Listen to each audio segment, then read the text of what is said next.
This is KCCK's Culture Crawl. I'm Dennis Green, and my guests today are from an upcoming production from Combined Efforts Theater in Iowa City. Mary Vasey. Mary, thanks for being here. Yes, nice to be here. Nice to see you. And Jess Wilson. Jess, thank you for coming. Thank you so much.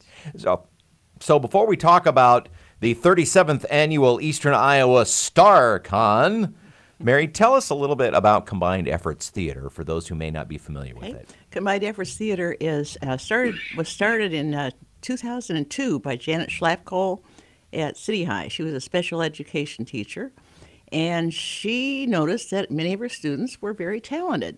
They could sing and dance and act and were interested in performing, and she wanted to give them a chance to perform. So she started the Combined Efforts Theater and invited people with and without disabilities to participate. And they had shows at City High in Iowa City until 2009, and that's when I joined. And I joined because my grandson was interested in acting, and I heard about it. And they were in rehearsal for a show, The Zombie Hotel, that Janet had written. She has written most of the original plays that we perform. And I took him in, and it was a weekend of rehearsal, and she looked at him and said, well, we can write you in. And so she did. And from then on, I was hooked. It's expanded to venues in Iowa City.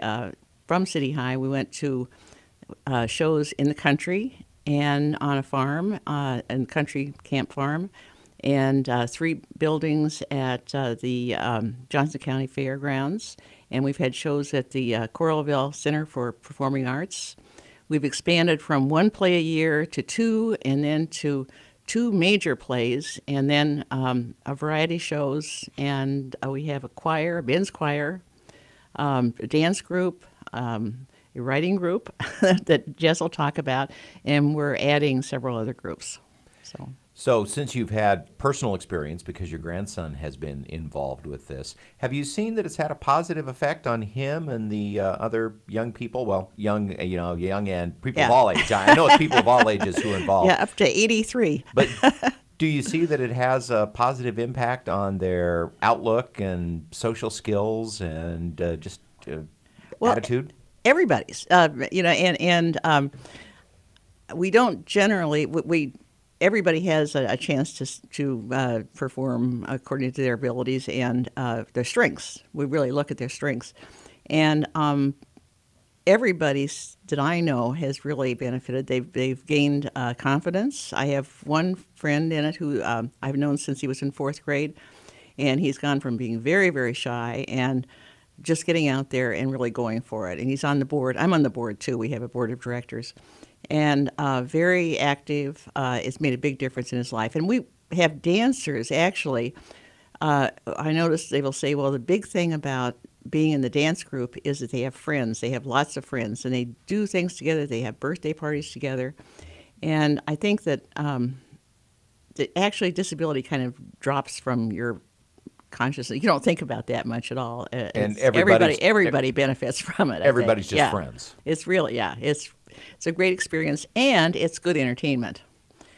People enjoy the shows, and they're well done. And so I highly recommend you come to it and you get involved with it. It's a great experience. Well, as someone who has a performing background, I've always been a firm believer that being able to get up in front of a group of people and tell a story or sing a song or do a performance is something that just, it pays you back in so many dividends in confidence and courage that once you've done that, you can you can do lots of things that aren't nearly as scary. Well, when you're working backstage and somebody has been struggling comes back and they have this big grin on their face and you see how they feel, it really makes a difference. It is a good experience. It builds confidence. Now, the upcoming production is, Jess, is this the first original production that the writers group that you're working with has written? Because that founder Janet, I know, has written some of the original shows. But is this the first time that you've pulled together a group from the troupe? Absolutely. And then it is written uncharted show? territory, and it's very exciting. So tell me how, first off, let's talk a little process. Tell me how it came together, and then let's talk about the finished script. Okay. So I started running the writing group, which at the same time that it began, about 1.5 years ago. Janet and I knew each other through local theater performance opportunities. We were also both writing at the university at the same time. She wanted to expand combined efforts to include a writing group. She asked me if I would start it. And so I said, sure. And I wasn't sure exactly what it would look like or how it would work, but I figured, we'd figure that out as we went along, and indeed we did. And so at some point, a few months in, Janet said, one thing that I'd really love is if the writing group could write a script for a full-length performance. The idea being then that the theater troupe would put it on. And up until that point, we had mostly worked on short sketches and scenes where people could bring their own ideas to the table and work on their own small pieces, and then we would discuss and workshop those, which worked out great. And I wasn't immediately certain how it would work to have to write a longer piece by committee. But I thought, well, we'll figure this out. So we started, we had a group of, I would say 6 to 8 people, and we started by brainstorming, okay, we need a setting. What setting? Where should this play take place? And we immediately had a couple people with very strong feelings that it should be set at a science fiction fan convention. I said, okay, a science fiction fan convention it is. What happens at this science fiction fan convention? Who are the people there?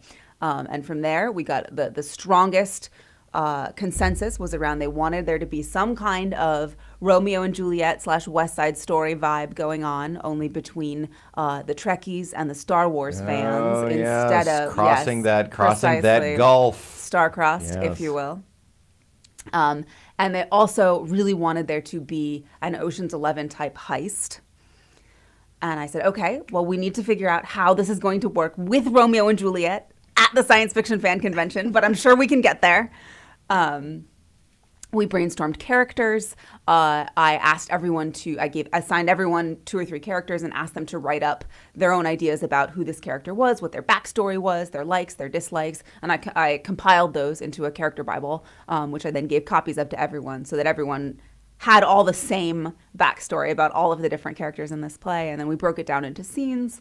Okay, well, what's going to happen here? What's going to happen here? Do Romeo and Juliet overhear the crooks? Maybe they figure out what the plan is and they try to stop everyone. I don't want to give you any big spoilers. We took it from there. We brainstormed and drafted we broke it down into about 12 scenes. And then once we had a full draft, we kind of put it on the table for a little while. And then a subgroup of us, but there were 3 of us, worked as an editorial team to take the draft, which understandably, you write anything by committee, it's going to be a bit all over the place the first time around. Kind of smoothed it out and made the characters a little more consistent. Fixed the plot holes, looked at the arc. Sure. Well, sounds like a lot of fun. And now here we are. It opens on May 5th. That's right. National Comic Book Day. National Comic Book Day. Actually, I think that's the 6th. Saturday is the National Comic Book Day. And yes, that is something I know.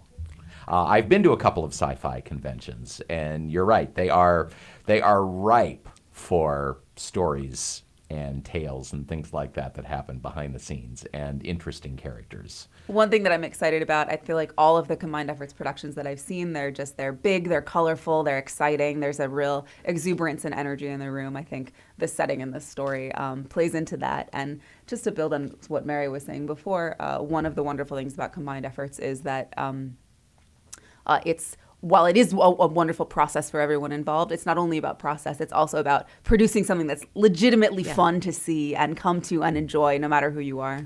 You want it to be entertaining. Absolutely. You want it to work as theater at the same time. Not merely as a therapeutic process. And one of the things, I went to a Comic-Con once myself, and I noticed when I first went in that the audience, the people who are coming to the conference convention also wear costumes. So we're encouraging our audience. Come in cosplay. Come in costumes. And we're going to actually have prizes for the costumes. There is, in fact, a costume contest built into the show. Nice. Yeah. So this is part of the whole, we want it to be a whole experience for everybody. Well, this sounds like a lot of fun. May 5th and 6th are the production dates. And where, since you've been in several different venues, so where will this be staged? Johnson County Fairgrounds. And it's in Building B. This will be the 3rd building we've been in at the Johnson County County Fairgrounds. It's behind Montgomery Hall, and it'll be well marked. Okay. So. And if people want tickets, do they just show up or can they buy them in advance? We'd love to have them buy in advance. They can go to our website, which is combinedefforts.org, and that will direct them to a place where they can get tickets in advance. And Saturday matinee is pay what you can. It's a free will offering. And the rest of them you'll see when you go to the site. So I believe there are also tickets available at the door. Is that right? Oh, yes, there are tickets. I'm sorry. Yes, thank you. There are tickets available at the door. All right. Well, the play is called the 37th Annual StarCon, an original production with Combined Efforts Theater. Congratulations on bringing this to the stage, and good luck with the run. Thank you so Thank much, you. Dennis.